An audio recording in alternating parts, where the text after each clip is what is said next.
Good morning and welcome back to the Livingston Parish News Morning Show. My name is McHugh David, publisher and editor of the news. Appreciate you joining us this morning. Hope that things went a little smoother this morning as we tried to kick it off today. We are, of course, trying something new. We're doing a little bit different on the equipment side, on my side, trying something new with a camera and a microphone. We're hoping that the picture is a little bit better as well as the audio. We're using our in-house microphones. So appreciate you joining us this morning. If you are with us today watching us live, please remember that Facebook does keep these videos on our Facebook page, so you can check them out at your leisure if you can't watch them first thing in the morning. Please also remember that we do upload these shows to www.livingstonparishnews.com/podcast. You can check them out there. They are free. We also have them on a YouTube page. Our coronavirus page is also free. Want to remind people of that. Still covering that. There's still some things coming out. Still new information. We'll talk about some more of that in a little bit. Want to congratulate some of these athletes. Today is, unfortunately, due to Cristobal, a lot of stuff yesterday was canceled. But today, a lot of these high school athletes are returning to campus, getting into those summer workouts. So happy for them. And of course, some of this baseball stuff has already begun. People have already started playing the summer ball. So these guys are really looking forward to getting back together with their teams, trying some new things as we navigate the COVID-19 landscape. And of course, we will talk more about that in a minute. First, let's get into your traffic. Minor delays at 4H Club Road, River Road, and 190, as is per usual. Some minor delays at Dunn and Lockhart. Still getting used to that roundabout, but people seem to be handling it a little bit better. Minor delays on 64 heading into Central. Heavy delays on the on-ramps. However, I-12 is flowing, so it's a good sign. You're also looking at some minor delays at Jubin and 190. Your weather today, you're looking at a 40% chance of rain. You might be getting some drizzles this morning. As people have noticed, it's a little cloudy out there, but looking at 40% chance right around 1 p.m. It's currently 79 degrees. It's a warm one. 91 degrees is your high. 76 degrees, your overnight low. So we're starting to get in that warm summer weather. And good morning, Miss Margaret. How are you today? Want to talk about these mitigation efforts real quick before we get into some non-COVID type news. Please remember to wash your hands for 20 seconds or more with soap and water. Disinfect common surfaces at home and at the office. Wear a mask in public if at all possible. Control your sneezing and your cough with an elbow or a tissue. Don't touch your face, my favorite one. 6 feet or more of distance between yourself and others. 25 or less to a gathering. Stay home to work if at all possible, and definitely stay home if sick, and get in touch with your doctor. Yesterday, the governor did talk about Cristobal very briefly, said that Louisiana was spared from some of the worst parts, including the heavy rains from the storm, as we discussed yesterday. It sped up as it hit the Gulf, and that made that outer rim or that outer branch that was supposed to hit actually right here where we are actually ended up hitting Jacksonville. It was a huge storm, and then amazing how those things happen. Now, please keep people in Jacksonville in your thoughts, and people of the Florida Panhandle, and especially northeastern Florida. They got it pretty bad, so they're going to be dealing with that. We all know how that goes. But we've managed to dodge this first bullet. Some minor wind damage, but nothing else. The governor also said that he would be moving to one coronavirus / whatever press conference per week starting next week. So we will have a press conference tomorrow, Wednesday, probably around 2:30.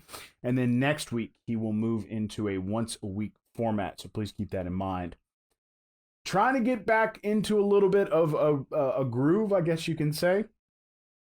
Denham Springs City Council will meet tonight. That's Tuesday, June 9th. They will meet via Zoom. We're going to try to get back on track with them, starting to move away from the coronavirus. Also, the parish council will meet Thursday. They met a couple of Thursdays ago. Excuse me. But they will be, actually, I believe they met last Thursday. Now I think I might be lying to you. I know that the ordinance committee will meet tonight. The parish council met last Thursday. They will meet next Thursday, so not this Thursday. Good morning, Miss Karen. So excuse me on that one. Tonight, Tuesday, you will have a Denham Springs City Council meeting as well as an ordinance committee meeting. Parish Council will meet again next week. Getting into your coronavirus statistics, we're still talking about it. It's still around. 43,050 cases in Louisiana, 2,831 deaths on 33,904 recoveries, 442,000 tests, 582 hospitalized on 71 ventilators. In Livingston Parish, 468 cases, 31 deaths on 7,200 deaths.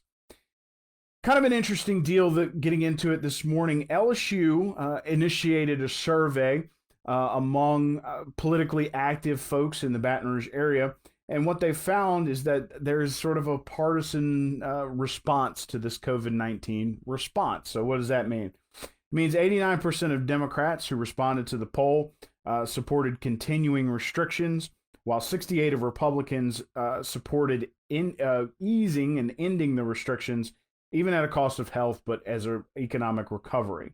That is playing out in the legislature. As we know, a lot of the Republican caucus has been pushing the governor to just do away with the restrictions and reopen everything, whereas they're getting pushed back, of course, from the governor himself as well as the Democrats in the House. Also, quite a few Republicans in the House are also pushing back on that suggestion. So kind of a back and forth right now. The governor has the backing of the federal task force, so it kind of looks like if you're looking at that battle, he's going to win that one. As we go through this phased reopening, of course, we are looking at another 2 weeks 2 weeks from yesterday, before we get an announcement on whether or not we as a state will move into phase 3, which would occur in late June. And then, of course, there would be another 3-week period, a 2-week period to analyze the data, and then another week to get ready for the next phase to reopen before we moved into phase 4. That's if we move into phase 3, the data has to support that. As of right now, I am not I don't know. I couldn't tell you if we are or not. We did have one delay moving from stay at home to phase 1. However, phase 1 to phase 2 happened on time. So that was a good sign. We'll see how phase 2 to phase 3 goes. But of course, one of the things the Republicans are looking for in the legislature is tax breaks and support for businesses. We talked about this a little bit yesterday. I recommend you go check out that show. But one of the things that the Republicans are looking for that is sort of counterpoint to what Livingston Parish is looking for is a centralized sales tax collection system. So it's going to be interesting to see where that ends up in the coming days. It's something that they're pushing for, but right now the legislature is working mostly on budget bills, trying to get a budget built there's a lot of bills and built. They're working on spending bills to try to get a budget in place for the next fiscal year for the state. It is, of course, constitutionally mandated that they do that. They are in a special session, which will end on June 30th. The idea being that you have a budget set and ready to go on July 1st. Of course, they have already announced they'll probably have another special session in the fall. Kind of an interesting national story that has some local implications. The personal protective equipment industry kind of turned a corner. Usually it was very much a boom or bust economy, a lot of people coming into the market, going out of the market, that kind of thing. But the new projections show that over the next 5 years, the industry is going to go up almost $4 billion, 5% increase in market cap just in the United States alone over the next 5 years. So that's a pretty stellar amount of growth. Of course, there's been a huge amount of growth, almost 3.5% just in the last few months, as a lot of these companies either pivot or try to open up a new line for this personal protective equipment. And a couple of local businesses that have participated in this include Gator Millworks that made the face shields. We talked about that. 5 Star Printing made the intubation shields for specifically Ochsner Hospital. So whenever they are putting in a ventilator, a lot of times there's a lot of spit. It's a very difficult process. But having that shield in between the patient and the nurse or the doctor protects both parties from each other. And then, of course, Sportin' Center jumped in with masks, offering masks and things of that nature. A lot of them branded to be just like your favorite high school. So check out Sportin' Center if you're looking for those specific masks. So a lot of these local companies very much jumping in to the PPE world, trying to help out as best they can. We've heard a lot of good stories from each one of those. Even Gator Millworks has now become a national vendor of those face shields. Auctioneer was very appreciative of 5 Stars intubation shields and have used those quite often because intubating people doesn't stop with COVID. People have to go on ventilators a lot. So that's something that they can use in perpetuity. And of course, my kids have denim masks. I know that everybody, because they both go to denim schools, I know that I've seen a lot of pictures of people around with those masks. They're very helpful, very easy to wear, good material, very light from Sporting Center. So please check all that stuff out. The stock market did show some signs of life this week. Of course, at the beginning of COVID-19, for about the 2 months. So about March 15th to May 15th, you didn't see much but a drop in the stock market. Now you're starting to see some bounce back. You're looking at some pretty good recoveries over the past 2 or 3 days. 2 days, looking at a third today. So there was a small gain on Friday, some more gains on Monday, and now they're looking to really have a good bounce back. A lot of this is due to the jobs report from May, which was expected to make it worse, but it actually got better. So more people got back to work in the month of May, which was a surprise to a lot. So the stock market has reflected that. However, oil futures are still dropping. They had bounced back into about the 30s. Now they're back in the 20s. So oil's still kind of taking it on the chin. We're keeping our fingers crossed for that one because the Louisiana economy is very much based around the oil industry. It plays a huge part in our fiscal solvency here in the state. Want to remind folks that if you had free or reduced cost meals through the school system for your child, you may still be eligible for PBET. PEBT, there it is, that's pandemic EBT. That has been pushed back to June 15th. You can go through the Department of Child and Family Services. You can Google that, and they will have a sign-up sheet for you there. So you still have until June 15th to get signed up for that if, if you had free or reduced cost meals. Now, I'm not entirely sure how it works. We haven't gotten a final answer on it yet. We have been looking into it. But there have been some rumors out there that because of the flood and since all children in Livingston Parish were getting free meals, everyone would be eligible for this. I do believe you are means tested. I'm not entirely sure if that's correct. We still haven't gotten an answer from DCFS. But if you normally pre-flood would have had a reduced cost or free meals for your child at school, that pandemic EBT is still available to sign up for until June 15th. And last but certainly not least, speaking of PEBT, there will be a community-wide, I say community-wide, for the community food gathering during the next couple of days. Actually, the first day is today from 7 to 10 a.m., Thursday from 4 to 7 p.m., and Saturday from 11:30 a.m. to 3:30 p.m. This was organized by Bryce Phelps, a Maurepas senior. Excuse me. They're asking that people bring in non-perishable items and that sort of thing. They're trying to make food collections for people in the community who are struggling through COVID-19, may have lost their job, may be on furlough, that kind of thing, may not be making enough to make ends meet. So please remember, today from 7 to 10 a.m., Thursday from 4 to 7 p.m., and Saturday 11:30 a.m. to 3:30 p.m., organized by Mr. Bryce Phelps, a Maurepas senior. They're looking for non-perishable items. Here are the locations of where they will be, and I have to read this off, so I'm going to hold this up so you don't have to see me looking down. Maurepas Baptist, Bethel Baptist in Livingston, French Settlement Town Hall, Albany Bethlehem Baptist, First UPC of Holden, and the Old Piggly Wiggly parking lot in Springfield.